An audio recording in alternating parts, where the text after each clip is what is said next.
అబ్బబ్బా ఇవాళ ఏం కూరలు చేయలేదే, బ్యాలెన్స్ కూరలు అన్నీ పెట్టాను. మా అత్తయ్య కనిపెట్టిద్ది అంటారా ఏంటి? నా దగ్గర ఒక ఐడియా ఉంది. అత్తయ్య ఇదిగో ఫోన్ తీసుకోండి. అవునమ్మా. ఇగో అన్నం తీసుకొచ్చాను, తినండి. అవునమ్మా, ఆకలేస్తుంది.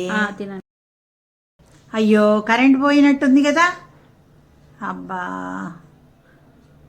షో, ఏంది కూరలు ఎక్కడో తిన్నట్టుంది. సురేఖ, అత్తయ్య ఏంటి కూరలు ఎప్పుడు తిన్నాను, ఎప్పుడు చేసావు? మీకోసం ఫ్రెష్గా చేసా. మీరేం ఫోన్ చూడట్లేదు? నాకెంత డౌట్ ఉందమ్మాయి, కరెంట్ పోయిందమ్మాయి, నెట్ రావట్లేదు. అయ్యో మరి ఏంది ఎప్పుడు తిన్నాను కూరలు, నాకు డౌట్ వస్తుంది. మీకోసమే చేసా. ఏం కూరలు?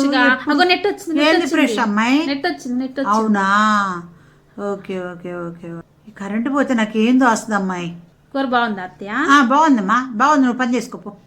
బాగుంది పో. అమ్మయ్య, నెట్ వచ్చింది కాబట్టి బతిపోయా. నెట్ పోకుండా కరెంట్ ఆఫీస్ వాడికి ఫోన్ చేసి మరి 24 గంటలు కరెంట్ ఇమ్మని చెప్పాలి. ముఖ్యంగా మా అత్తయ్య ఆనందినప్పుడు మాత్రం అస్సలు పోకూడదు కరెంట్.